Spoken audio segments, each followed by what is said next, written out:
Hello, my name's Rob Edwards, welcome back to my YouTube channel, and today we're going to be doing something just a little bit different because I'm going to do a review of a physical product.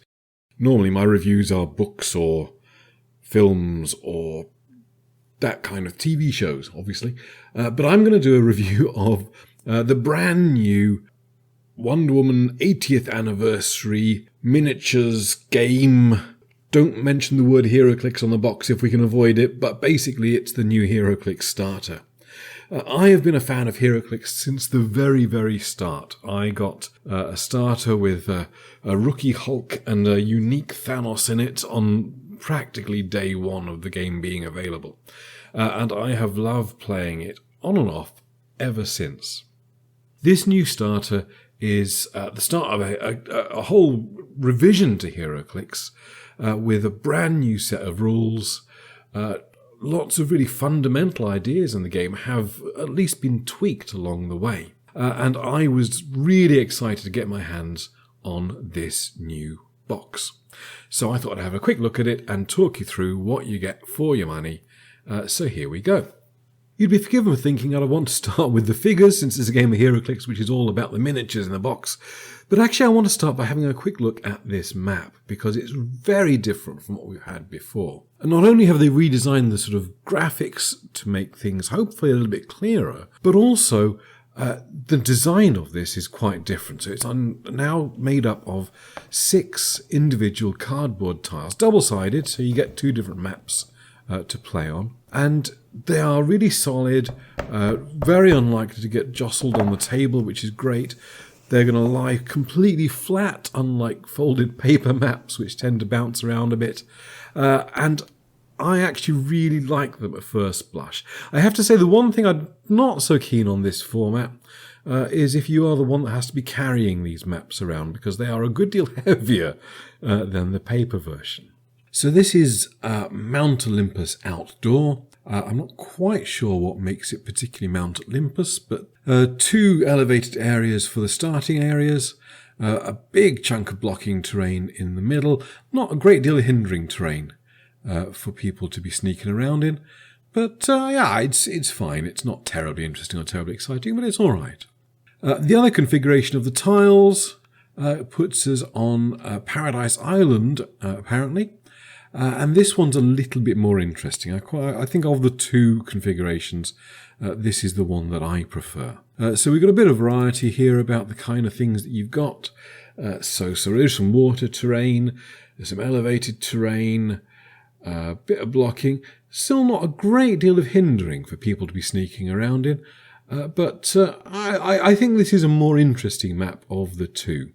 I actually also think the names are the wrong way around. This one looks more Mount Olympus to me, with the water really being kind of almost ethereal looking rather than like the sea. But there we go. That is not how they are labelled. So this is Paradise Island. So let's look at the figures then. 10 figures in all. 5 heroes, 5 villains. But each of the different figures has 2 different cards because they have 2 different dials on their dials. So although it is only 10 physical figures, potentially you have 20 different options when you're building teams. So that's pretty good value as far as Heroclix goes. The figures themselves, they're very good, they're very pretty, they're very solid. They are a little bit larger than traditional Heroclix have been. This is a change they made, I think, the last Marvel set. The scale of the miniatures has changed a little bit. I wasn't sure if I would take to them, but actually I quite like them. They're not so much bigger as to be kind of cartoonish. I mean, other than, you know, they are. But yeah, I quite like them. They're quite pretty looking. So we have 5 heroes: Wonder Woman, Mary Marvel, Donna Troy, Wonder Girl, and Miss Martian. A nice mix of female superheroes, and 5 female supervillains. So we have Cheetah, Circe, Medusa, Star Sapphire, and Silver Swan. It's an interesting mix of characters. On the whole, I'm very happy with who we've got for the heroes. I think that's 5 really interesting heroes. You've got a couple of Titans, some Amazons in there. If there's an odd one out, really, it's Mary Marvel, but even so, I think she kind of works. The villains, I'm less attached to the villain choice, I have to say.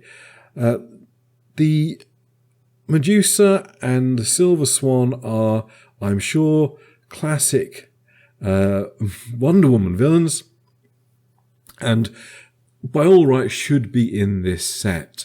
But I have to say, I don't really personally have a great deal of attachment to them, so I'm not like super stoked by them. And I find that Star Sapphire, although, great to get a new Star Sapphire, I at least partly would put her mentally on the hero side of things due to all the times that we saw her in the Jeff Johns Green Lantern run. And also she doesn't really fit with the other heroes or villains in this set. I suppose Wonder Woman was briefly a Star Sapphire as well, so I suppose there's that connection. That said, they are very good looking figures.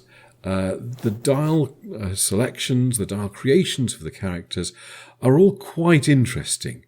They're not terribly complicated. They don't have a great deal of superpowers on the dials typically, but that makes it an ideal set to be learning the game with, which really appeals to me, particularly when you're having to kind of relearn the Heroclix rules for the new rule set. I'm quite looking forward to getting out and playing some games with them.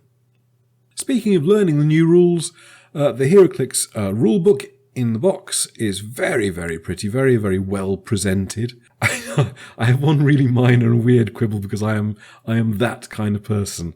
They have changed the standard defense symbol on the figures dials to have this slash symbol. The old, if you've played Heroclix before, this symbol used to be to note Indomitable, but they've really got rid of Indomitable as a concept now, and they use the slashed shield as the standard defense icon for all figures. Because I should say one big change, if you're an old-time Heroclix player and you've not had a look at Heroclix in a while, one of the big things they've done with this new set is to take away the concept of pushing damage. You can still only give a character 2 tokens before they have to rest, but they do not take damage now for having been given that second token. That's quite interesting. I'm looking forward to finding out how that affects gameplay. But as I say, so they've changed the standard symbol. Sorry, I got distracted there. They've just changed the standard symbol to the one with the slash across it. But the rulebook uses the original unslashed defense symbol. So there's a little bit of a weird disconnect there between the figure tops and the rulebook, which is a little bit strange. Powers card looks great.